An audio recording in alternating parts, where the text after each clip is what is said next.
Right. So this exposes the fact that fiat money, the U.S. dollar, is the same as a frequent flyer mile. Right. The airline gives you frequent flyer miles to get you to come and fly more, and they have the ability to, as they're doing now post COVID, rapidly debase them to prompt you to go buy a flight. And in the U.S. economy, they give you trillions of dollars worth of these coupons, U.S. dollars, to cycle into the economy, hoping you're going to spend them. They don't want you to save them, because just like the airlines don't want you to save these frequent flyer miles, they want you to use them to get more into the economy of the airline.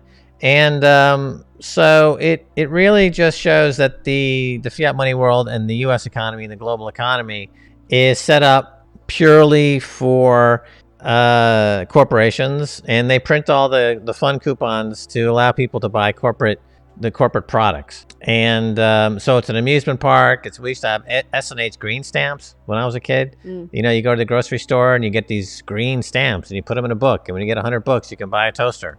Right? It's just it's a gaming currency. Like in the 1990s in the dot-com world, we had lots of gaming currencies, a lot of online games. So what they want to do is they're coming out and they're saying, you know, we're not even going to pretend anymore. We don't want you to save money. You don't have any sovereignty. You don't have any privacy. You don't have freedom of speech. This is a casino gulag. You know, here are your chips, and you go spend them in our casino, but you can't leave the gulag. We're going to survey you. We're going to keep tabs on you. We're going to harass you. We're going to shut down your freedom of speech. No freedom of defense, no sovereignty. We're going to put you in the gulag, in the prison, to shop. You know, the thing is that in an economy like the U.S. right now, you have essentially a demand shock on top of the supply shock. So you had the cheap money provide a supply shock of, you know, a supply of goods. And so they were stacking up. You know, cars were just stacked up in parking lots. People, you know, there were more cars than ever would be bought. And then all that fiat money was coming around and the GDP aspect of it was not really growing in a meaningful way, and they kept stimulating with more of this free money until the point where people they just didn't care anymore. So that became a shock to the system. So the way that they're going to get people to care to buy stuff is by giving the money an expiration date. So, you know, here's $1,000 stimulus check. Here's a $10,000 stimulus check, and it expires in 18 months. You have to spend it now or it expires in 18 months. So, and by the way, here's a list of stuff you can buy. So it's literally like a .com gaming currency where, you know, here's your free virtual money, and here's the store where you can buy stuff. And we've got deals with every product in that store.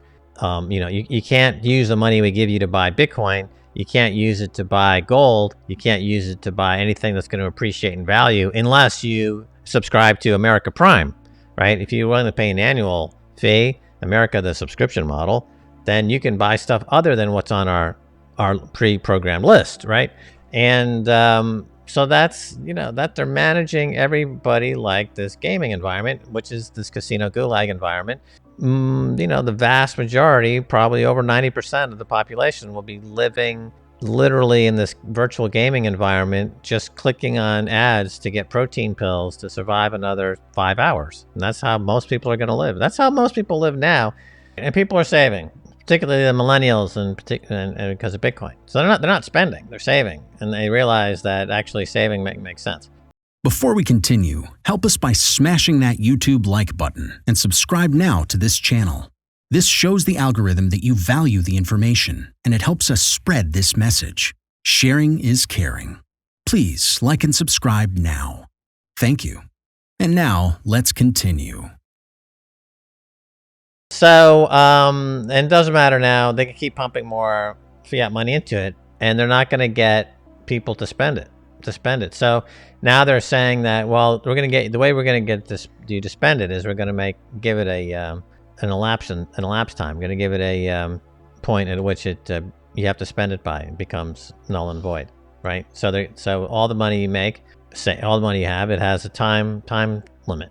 And then it goes like a frequent flyer mile. It's no longer good. You go into your wallet, bank, and it'll say, I know I have $10,000 in there. And you go and you'll say, time out.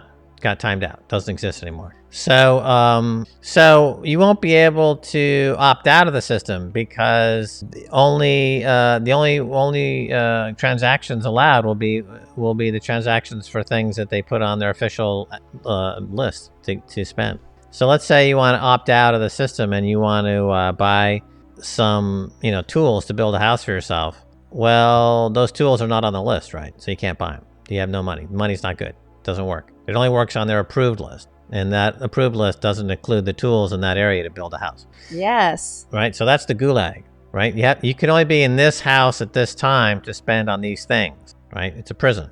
It's a virtual prison. And you cannot leave that prison. Or you can walk out of the prison at any time, but your money's not good. You can't communicate with anybody. And there's no services. The roads aren't being maintained. It's Mad Max world out there. But you're welcome to step into the Mad Max world at any time. But it's a hellhole. Or you can stay in the prison, and here's your money, and here's the list of stuff you can buy with your money, and here's the time in which you must spend that money on these things before the money goes to zero. And at that point, the walls around you in the prison cell disappear. And now you're in the wasteland, right? So the walls are disappearing. As the money is shrinking, is expiring, the walls are, crumbling. So that to remind you that you need to spend quickly, because if you don't spend this fast, you're going to be in the wasteland.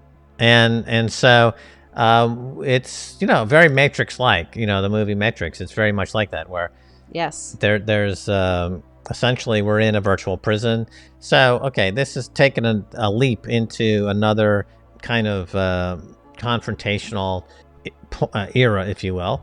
And the bad guys are the central banks, as we've been saying now for almost 20 years. Those are the bad guys. It's not China. It's not Russia. It's not, it's the central banks, the global central banks versus everybody else. And Bitcoin is the anecdote, and countries like El Salvador figured that out, and they made it legal tender.